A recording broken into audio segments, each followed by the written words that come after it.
Nice article in the Managing Madrid blog. Wonderful lads that do a great job there. And worth reading about that man there. Karim Benzema needs to rest, and the numbers reveal why. Times ended up almost looking like a 6-3-1. Some very good writing about that on the Managing Madrid website. First-rate podcast as well. Of course, Fede Valverde was a huge part of the equation.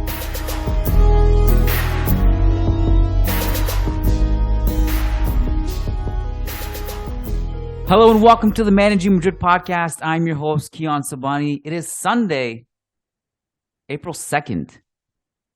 And wow, what a game to discuss. What a game to break down. It had all of the ingredients, Matt, for a really, really brutal Sunday. First game after the international break. Early kickoff. That never goes well. Clasico looming. But everything went right. Benzema hat-trick, full force, spring is in the air. Vinicius and Benzema both get early rests coming off in the second half. Confidence for the team. Jesus Vallejo gets a cameo. Eden Hazard gets a cameo and an assist. What a Sunday. Matt, happy spring. Even joining us from his balcony. That's how nice it is today. How you doing, man? Doing great, Kiyan. Yeah, and don't forget to mention Rodrygo with a goal and assist, and he hit the post. He should have had another one. I mean, good to see him finally get through that finishing slump and get one of those goals. I mean, just so many positive narratives coming out of this one. We needed this type of result right before El Clasico on Wednesday, especially with Barcelona beating up on Elche yesterday 4-0. We needed a similar type result today, and we got that. You know, another narrative that we didn't talk about, Marco Asensio. He was 5 key passes today. Did really well when he slotted into that center attacking midfield position and ran at a retreating back line in transition. Like, lots of positives. Obviously, it was a really poor Real Valladolid team, and they just, after the hat-trick from Benzema in 6 minutes, just completely fell apart. But take nothing for granted. Like, sometimes you just need results like these and performances like these to boost the confidence heading into that final stretch of the season. It needed to happen also just for our sake too. I think, like, when was the last time we talked about a game of this magnitude in terms of goals scored? Liverpool obviously is the one. But you know, we were so used to like the Cristiano Ronaldo era where it was like 5, 6, 7. It was very common for us to have these post-game podcasts where we're just talking about goal after goal after goal after goal. We haven't had that in a long time. This stat actually blew my mind. Sam Leverage wrote about it. Sam, who of course covered the game at the Bernabeu for us as press. This was the first half hat trick to be completed by a Real Madrid player since Cristiano Ronaldo in 2015. That's how rare it is for us to have, you know, kind of this kind of goal fest and in this short amount of time. Of course, it is the third fastest hat-trick in Real Madrid history in La Liga. The other two being Fernando Hierro. Shout out to Hierro, who has somehow scored so many goals as a defender/defensive midfielder. He deserves a segment on the podcast at some point. Maybe when we have downtime. That guy was a special breed. Probably the second greatest defender in club history. And then you had the great Pajinho, who did it in the 50s. So a historic night. Another one for you, Matt. This one was tweeted by Arancha, who was citing someone else. So I forget who it was. Sorry. Benzema was the first ever player in Real Madrid history to score 20 goals in 11 seasons. Wow. That's some hell of consistency, man. That's incredible. One-season wonder, crazy. Karim Benzema. I was told he was a one-season wonder. Well, the infamous line for managing Madrid for so many years was what? Benzema can't score a goal?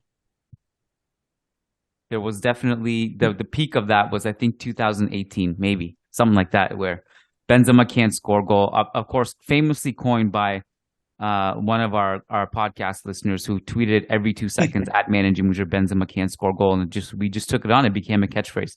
And we turned it into Benzema can score a goal. We gave it a positive twist.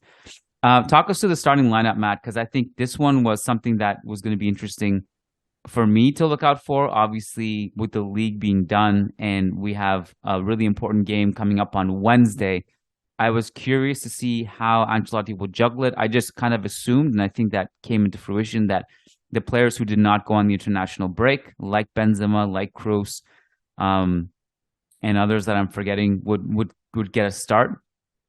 And obviously, some of the older ones who did play the international break, like Modric, would, and Fede coming from South. Was a tournament in South America that Fede played in? I can't remember. No, I think he was in Asia though. Asia, Played against Japan. Well, still long distance either way. Vinny and Rodrygo did start. Militao did start. Alaba did start. Of course, all those guys were in the international break. But I was very interested to see how Ancelotti would juggle it. Was it surprising to you that, when Ancelotti rolled the lineup and you saw it? So I would actually be a little bit more curious on what he decided to do if everybody was fit, because obviously we had last minute injuries to Rudiger and Nacho. Yeah. Two guys who have been kind of cornerstones of the back line lately. So Alaba slotted right back in to form his partnership with Militao. Camavinga had to be used as the left back. But I wonder if Ancelotti would have gone ahead and used the pairing of Lucas Vazquez and Camavinga anyways, just because they're probably our two most attacking fullbacks, and he figured we're going to have a ton of the ball against Valladolid. They're going to sit back. Like, we need those outlets. And then obviously the other big surprise was all four of Marco Asensio, Karim Benzema, Vinicius Jr., and Rodrygo all starting together. I kind of have a feeling he's going to do that on Wednesday against Barcelona. Really? I think all four. I kind of have a hunch he's going to start all four. I doubt that, but okay. We'll see. Yeah, we'll see. But really happy. Obviously, I've been a big proponent and wrote that article during the international break that we did a podcast on with Rodrygo versus Kvara, and we've both been a proponent of him getting into the lineup. You need him to have a more prominent role in the offense. And happy to see him get the start today, interchanging in between center attacking midfield and right wing with Marco Asensio. I actually thought his best moments were on the right wing more so than in the number 10 position Rodrygo, today. you mean? Yeah, Rodrygo. Yeah. I mean, just, I don't know. Was he the best player for you aside? Obviously, Benzema had a hat trick, and so he'll come away with it. But just in terms of most impactful, I think it may have been Rodrygo. Well, the answer is obviously Benzema had the best game, but so Rodrygo, it's interesting, and you kind of spoke about his positioning a little bit, because Ancelotti actually spoke about this in the post game, where he said the idea was to start with a 4-4-2, and then what we did essentially as the game wore on, we put Rodrygo more on the right and Asensio kind of more in the hole. When in reality, it was like actually to start the game was a little bit the opposite of that, and Rodrygo was in the hole quite a bit. And I think ultimately the way it played out, Asensio was kind of the deepest of the quartet, the attacking quartet, and Rodrygo went to the right more. And what I think was interesting was that, excuse impending noise as my kids barge in, but what was interesting to me is that Rodrygo, you can come say hi if you want. You want to come say hi? No, they always run away when they realize I'm in a podcast. What I think was interesting was Rodrygo gave us some actual production from the right side. Like, we haven't seen that. Like, the goal for Benzema, the bicycle kick, or whatever you want to call that, golazo, was a Rodrygo cross. Just before that, Rodrygo set up Benzema for another chance from a cross in the right wing. We don't get that kind of production on the right wing often. And it was just nice to have that third attacker, and then obviously Asensio on top of that, being very fluid and giving Vinicius and Benzema so much help. I thought that was awesome to see, and something that Vinicius and Benzema need more of in more games. Yeah, and there was one moment in the 28th minute, I specifically remember this, where Rodrygo did not get the ball, but I think it was Lucas Vazquez coming up the pitch, and everybody was checking to him. And Rodrygo decided, I'm going to fake check to Lucas and then make a run down the line. And he dragged a defender away with him, created space because he forced the back line to go to retreat. And how often do we just see our players stay static in that situation and nobody make a run in behind? And so then it's so easy for defense just to hold their line and hold their position. Even though he didn't get the ball, Rodrygo that just from that off-ball movement, he created more space for his teammates and made it easier to get the ball up the field. So like little things like that, I think just make such a difference. Yeah, the second goal we scored was very fluid and patient build up. Like obviously it was the Vinicius cross that was amazing to Benzema at the far post. Underrated header, would you say? Like Yeah. diving, Oh, like on definitely. almost on the ground. That's a hard finish. Yeah. Yeah. It's not a tap in, you know what Because I it hit mean? off It the is a top of tap his in, but head it's kind of too. not. Yeah. Well, it Um, bounced right before it got to him. yeah. So that if you look at the kind of the moving parts of that sequence, there's a lot of fluidity too, and people dragging players away, which was nice and patient build up. Um, Rodrygo and Asensio, I feel like are a good theme from this because they are two players who don't normally start. Rodrygo in particular is the one that we've always been asking for more of and more starts. And Asensio the last couple of games has been good, taking you back to his performance off the bench in the Clasico and then today. I guess part of the reason I'm skeptical of that 4-2-3-1 is, and I'm just wary of it. One, being implemented against Barca, and two, working against Barca, is that Barca's better than Valladolid, who, quite frankly, were atrocious. Not to take anything away from us, Asenjo was giving us so many gifts. They started to play pickup defense, like almost immediately after the first goal. It was hard to believe that up until the first goal, they almost scored twice, and there was like whistles from the Bernabeu after Monchu's chance, which was preceded by Roque Mesa hitting the crossbar. That's That hard to believe feels so it's the long ago same now. game. Yeah, yeah, feels like Yeah. it's a different game completely. But aren't you like? I just assume that Modric not playing in this game means he's gonna start the next game. Same with Fede. Yeah. That's the only thing where I'm torn is like, you gonna drop those two guys? Like it's clear that they were arrested after the international break. So that's where I'm torn. I don't know. I feel like Ancelotti has to change something. And we've been pretty implicit in like saying that or explicit in saying that over and over again on the last podcast. And I felt like today was something. It was different. It was a change. And I just wonder if he's experimenting a little bit ahead of that game. Maybe he doesn't roll with it from the start, but he uses it as kind of like a plan B if we're, let's say it's 0-0, 60 minutes in and we need to get something going. Yeah, my feeling and my hunch is that he'll just go back to the safety net of what he always does. But like, so he said after the game today that it's going to be really hard to pick the starting 11 against Barca because of Rodrygo's performance. And then he followed it up by saying, well, that game might go 120 minutes. And it just seemed like, oh, like maybe he's preparing Come for on, like Ancelotti. you need to save some Yeah. subs for the 120-minute marathon. Like, I don't know, Carlo. I personally Yeah. I've said this many times. I'm of the belief that this Real Madrid team is better than Barcelona if drawn up properly. We have all the tools, we have all the pieces. Admittedly, very, very, very, very thin, if not basically zero at the wingback position. But overall, we have the attacking pieces and the ability to beat this Barca team, no question in my mind. But I agree. I kind of think that he'll go back to the safety net is how I predict this will go. You know, we'll see. Yeah. We'll see. Yeah. Okay, so yeah, I don't know. Like this was a really fun Sunday, and I am kind of leaning towards more big picture conversation with you. But Can we, what else stood out to you I from want this to game? talk about Benzema for a bit because Okay. obviously you called him out as the best player in this game, rightly so. 6 minute hat trick.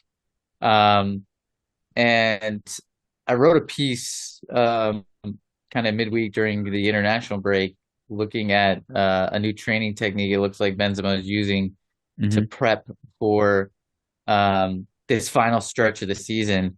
And this isn't like for Benzema, it's been noted how I mean, one takes his diet, his sleep, and just all of his training regime very, very seriously and does a ton of work outside of what they do at the club. But he always implements kind of new technologies and things of that nature. Some of which like aren't like I've read about and aren't necessarily it hasn't been proven or disproven whether they have any true effect, but like he looks to implement that type of stuff. And over this break, he used a EMS vest, which is like an electrico stimulation vest, which basically is a vest that can stimulate your muscles through electrical impulses. And the device activates muscle groups in a way that a normal training session could not. So it makes it more like you do a 20-minute session and it makes it much more intense. It's comparable to 90 minutes. So using an EMS system can cause up to 40% more force. And so he put a photo up on all social media networks with that vest on. And looks like he did a lot of training in this 2-week period to like get his body right, get himself back feeling in a position where he can really make a difference in this final phase of the season. And obviously this is one game, so we don't want to overreact. He could put up a dud against Barcelona midweek, and then everybody's saying, "Oh, his decline has been so rapid this season." But I've been feeling like this whole season, I've said it over and over again, like I think it's physical. I think it's physical, and I think if he can get a full preseason, or if he can get his body right and stop forcing it and rushing it, that he'll be back to his best. And I think you got a glimpse of that today. Like he looked, even you saw with the bicycle kick goal, or whatever type of kick we want to call it, like he looked so much more agile. He was just confident. He looked quicker. Like it just looked like the Benzema we knew and loved from last season. And so I'm very, very hopeful going into this last stage of the season that he's kind of put all that injury issues and the physical issues behind him, and he can perform at his best. Okay, this is interesting, and obviously this is our first game since I believe the spring solstice. Is the spring solstice, right? March 21st. This is typically when Real Madrid wakes up, and this is also I'm really happy you brought all this up, all these training preparations of Benzema. Another thing that I've seen people bring up is that it's Ramadan as well. He's fasting. Last year at this time of year during Ramadan, he also came alive. This was also around the time we played Chelsea at Stamford Bridge, I believe. And I think as an avid intermittent faster, and also someone who does fast once a year in March for religious reasons, I'm a big believer in this stuff. I believe in the fact that you perform better on no calories.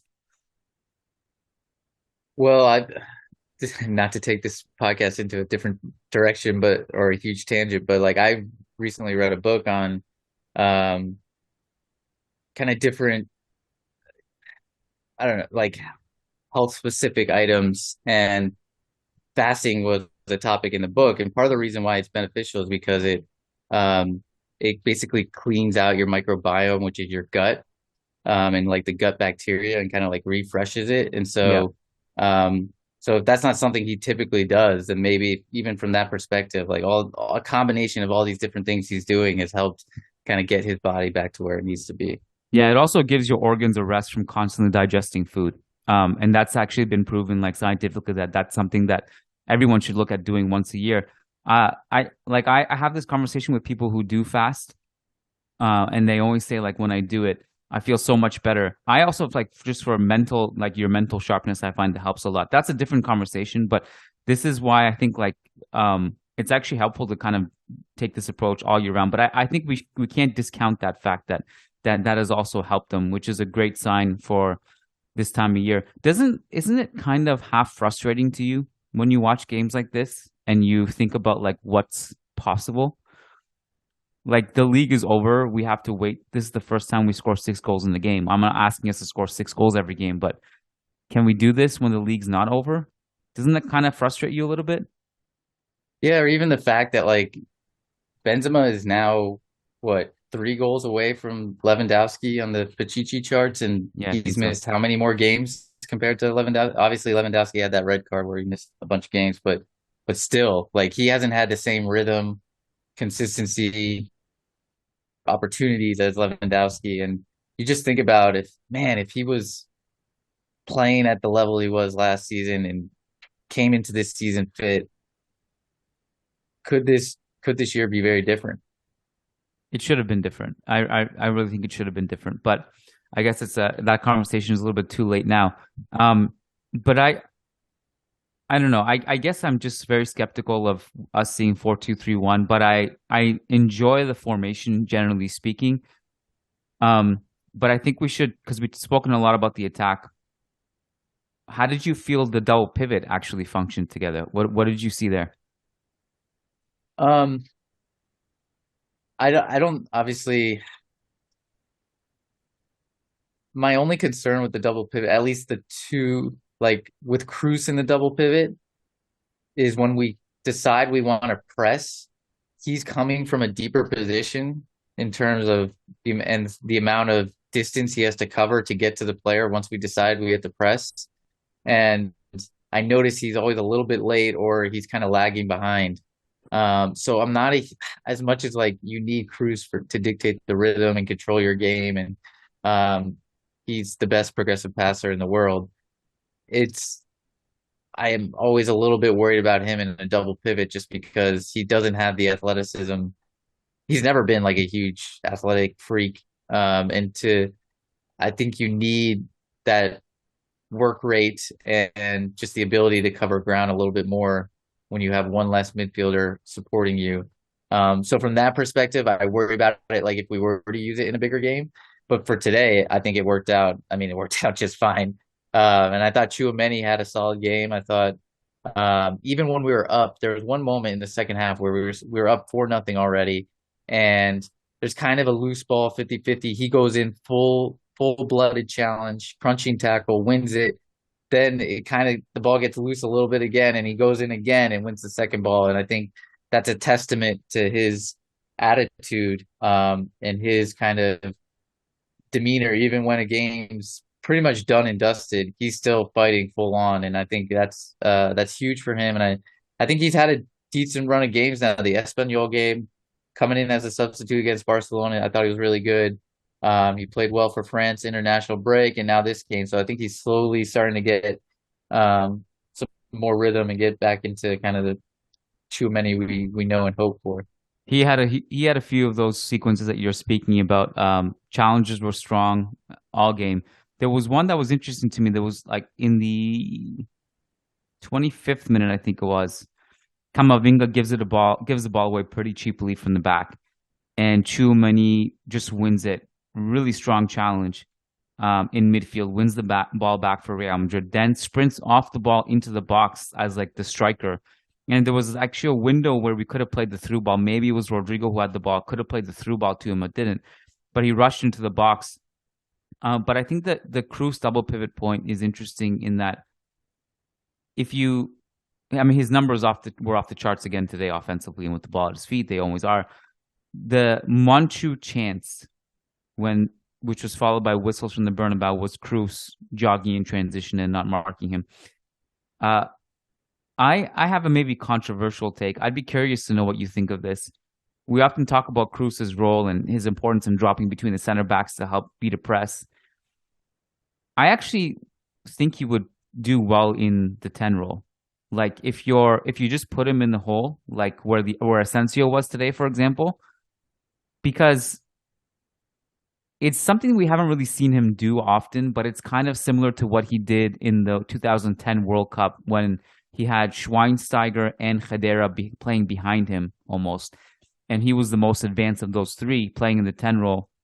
If you just give him opportunities to get the ball into the box from that position and counter press and take away some of his defensive duties, I think he would actually look good. I think we're very far away from seeing that or that being a reality, but I actually think he would work in the Asensio role that we saw Asensio today, to be honest with you. If he's just kind of roaming centrally and hovering and helping with funneling possession and getting it into the box, I think he would work in that role. What do you think? Yeah, because it frees him of that. One of the things he's probably weakest parts of his game is tracking and following runners. And so it frees him of that defensive responsibility. So yeah, I could definitely see that. I mean, that's how he that's the position he played in when he broke out at Bayern. Um, but I think you just need to make sure you have players that can feed the ball to him and like be able to play through the press and still progress our game up the field so that um, he's not kind of isolated in that number 10 role, not getting enough touches. What were your thoughts on Camavinga at left back today? I thought it was good. When you mentioned that Tchouameni challenge when Camavinga lost it and then the Tchouameni challenge, I also thought there were moments where those two helped each other out like quite a bit. And there was in the second half there was a sequence where I think Camavinga was like hounding a guy on the ball and trying to win it, and then the ball gets a little bit loose, and Tchouameni comes in to double down and wins the ball off of him. And so I love seeing that, and I think that kind of gives you a snapshot into the future potentially. But even when Tchouameni was out of position, like Camavinga would cover in centrally or fill in the gaps, and so I thought obviously Camavinga didn't have to do much defending and didn't have balls being switched, long diagonal balls being switched over the top or anything like that. So this is the perfect, like we talked about, perfect game state for Camavinga to play left back. Yeah. And be able to kind of combine up the left flank, move really fluidly through into the midfield. Like you saw him in spot popping up in the right center midfield spot a couple times. Yeah. And so I think this was the perfect type of game for him to play that position. Yeah, I mean, and that poor pass out of the back that I mentioned was probably his only moment where I thought, not great. But everything else from him was pretty good in this game. Coverage and transition was really good, worked really hard. Challenges were good. You mentioned the central positions that he took up an inverted role a few times to help with our ball progression. I assume like when you said at the beginning of the podcast that we could see the 4-2-3-1 in the Clasico, did you envision Camavinga keeping his left back role or putting him somewhere else? Yeah, it depends on how serious these injuries are to Nacho and Rudiger. Yeah, Rudiger's fine according to Ancelotti in the post-game press conference today. Maybe I just kind of completely lost that report or forgot about it. But was Nacho injured today or was he suspended? I thought I saw something this morning that said he picked up a slight knock, but I could be wrong. Okay. Yeah, I could be wrong too. I don't even know. I didn't literally just rolled up before the game and watched the game without reading anything, so I don't know.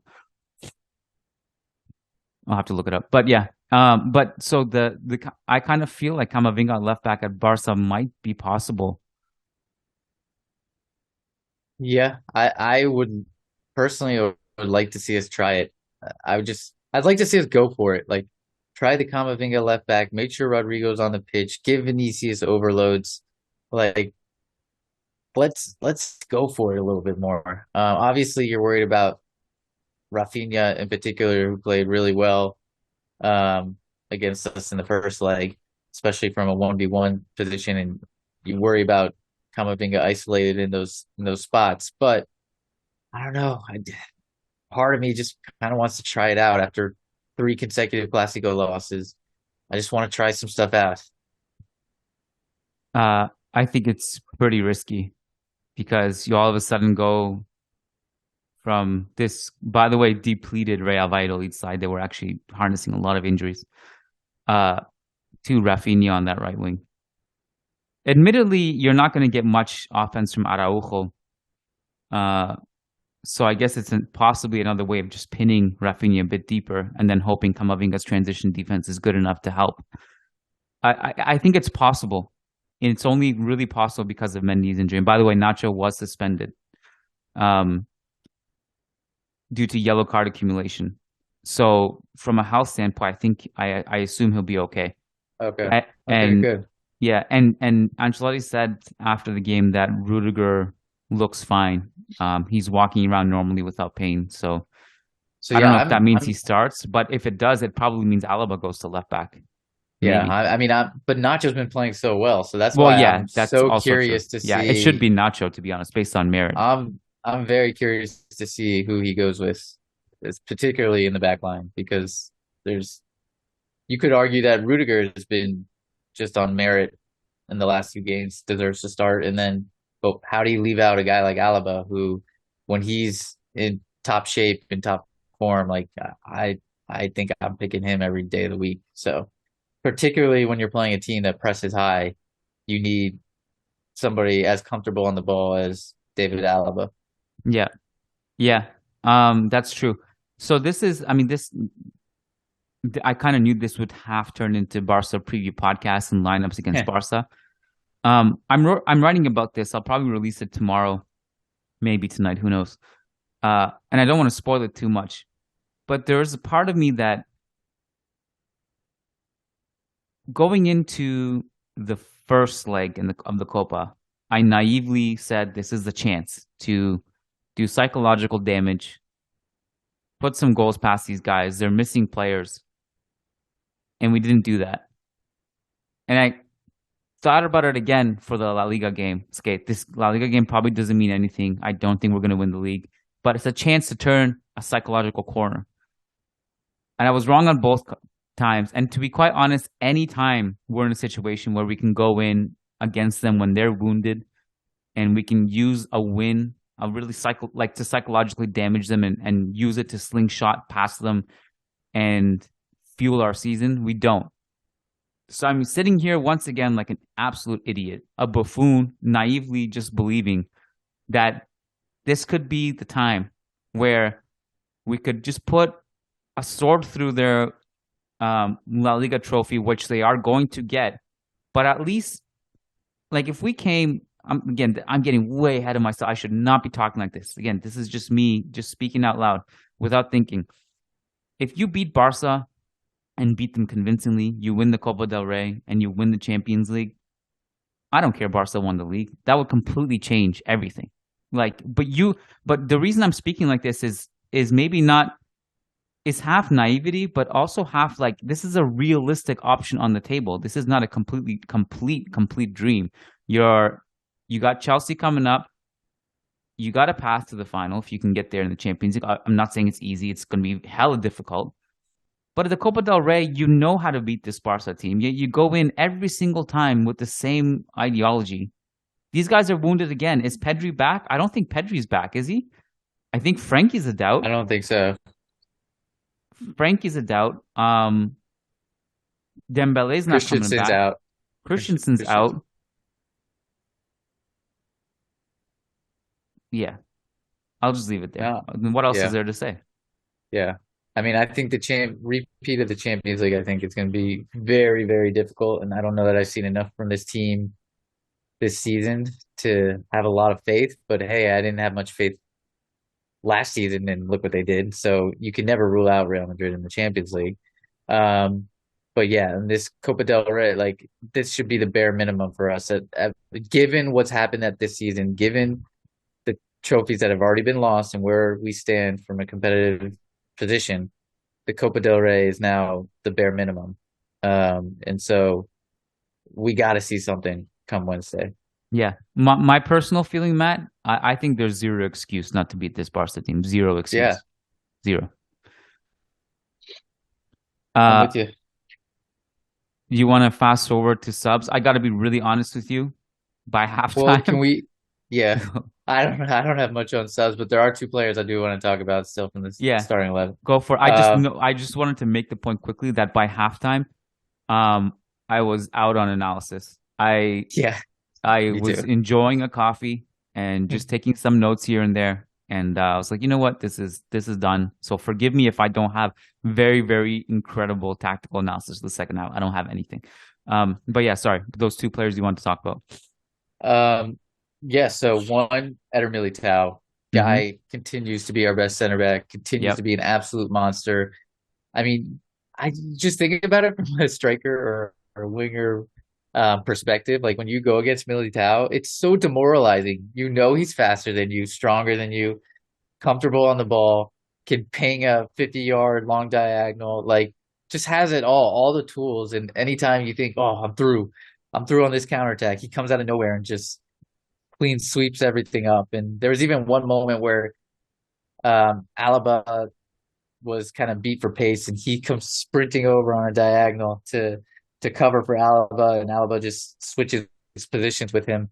And just to have that safety net in that insurance, like he's playing at a level now that this is for me like we've said it before. He's one of the best center backs in the world. I think he's now reaching his full potential. I think he's the best.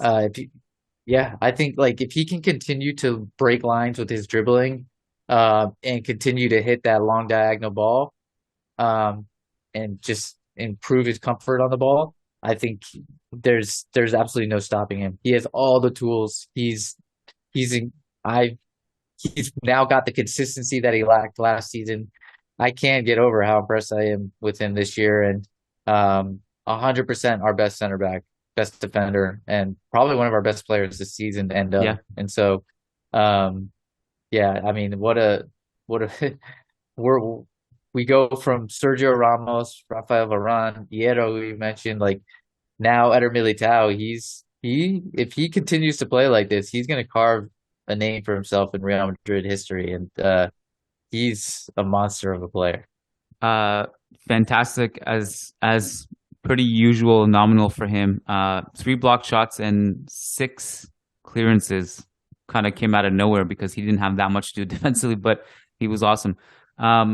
Yeah, and who was the other guy you want to talk about? Lucas Vazquez. So yeah, despite him scoring a goal, and did he have an assist? He had. I don't think so. No. I just thought the first, especially 30 minutes before we kind of broke the game down, I thought he was really poor. And I thought it was so glaring again how this right back position has just been our Achilles heel. And we don't have to talk about it again and again, because I feel like that's been one of the overarching themes of the season and something we've talked about ad nauseum. But it's just so glaring that Carvajal and Lucas Vazquez are not the guys you need over a 60-game season to be Real Madrid level left back or right backs. I completely agree. I don't know what else to really add to it. I mean, he's not a right back. Yeah. Our wing backs today were Vazquez and Camavinga, and that's where we are. So it is what it is. Hazard off the bench, 14 touches, did not start well. I think his first touch was kind of understandably a just complete mess. He hasn't played football since September 11th, I think, was the last league. Maybe that Celtic Champions League game was after that. Either way, it's been months and months and months. By the end of it, had an assist. I don't know if this catches you off guard. Maybe you know, which would kind of ruin the question, but how many key passes do you think he had? I know, so it ruins it, but yeah. I couldn't believe it when I saw it. So I mentioned at the start of the pod that Marco Asensio had 5 key passes, which was game high. But Eden Hazard had 4 key passes somehow. I must have missed it or just not registered it in my brain. In those 25 minutes, he had 4 key passes. Yeah. I don't know. This was 20 minutes he'll get. Maybe we have some more games like this. He comes on, but doesn't change a single thing for me. No. And I saw people posting his some sequence from his training earlier this week, and I'm like, how many times are you guys gonna fall for this? How many times are we gonna do this? Nothing's changing. Hazard isn't gonna suddenly become old Hazard again. And I'm in the Toni Kroos boat where I do not feel bad for this guy at all. He's the highest paid player in the team. He's the world's most expensive bench warmer. He's done himself a complete disservice over the length of his career. Countless people have talked about how lazy he was, how he didn't train at all. There was a recent interview with John Obi Mikel where he talked about it, where he just said, I've never seen a player lazier than Hazard. And I feel absolutely no sympathy for a guy like that. I'm sorry. I get that I've seen other coaches say that it's part of Hazard's personality. Like it just would his game wouldn't be the same if he was all serious and professional. But I'm sorry, I'm maybe it's just me and the way I'm wired, but I don't agree with it, and I really have no sympathy for him. Well, the John Obi Mikel interview was jarring because a lot of people came away thinking like, "Oh, see how good he is. He can just show up to training like this." And it's like, no, that's not a flex, bro. You did that when you were in your 20s because you were in your 20s. You can't like. Do you think Luka Modric's success playing this late in his career is because he's lazy? Hell no. Like you can't like once you're past 30, your body just completely you can't get away with the same stuff. Like you're done. But either way, that 4 key passes completely caught me off guard. Mind you, the game state was absolutely comical. I played a pickup game yesterday morning, and that had way better transition defending than whatever Real Valladolid were doing. I think we could have stopped. We could have stopped some of those Real Madrid attacks better than Valladolid did. You would have 4 key passes out there in the time. Oh, listen, if you put me in that game this morning, not me, forget about me. I'm being way too arrogant. I think if you were in that game this morning at the Bernabeu and you came on, you would have done something. You would have had at least put a realistic number on it. You would have had, I think, one keep. You could have made that assist, right? You could have made that pass to Vasquez. You couldn't make that pass. You would have done something in that game. Say, I think we're I think we're disrespecting the Valladolid guys too much now. Yeah, I don't think so. They were absolutely brutal. They were absolutely brutal tonight. So trying to think of what else. Oh, Vallejo. You know what's weird to me is that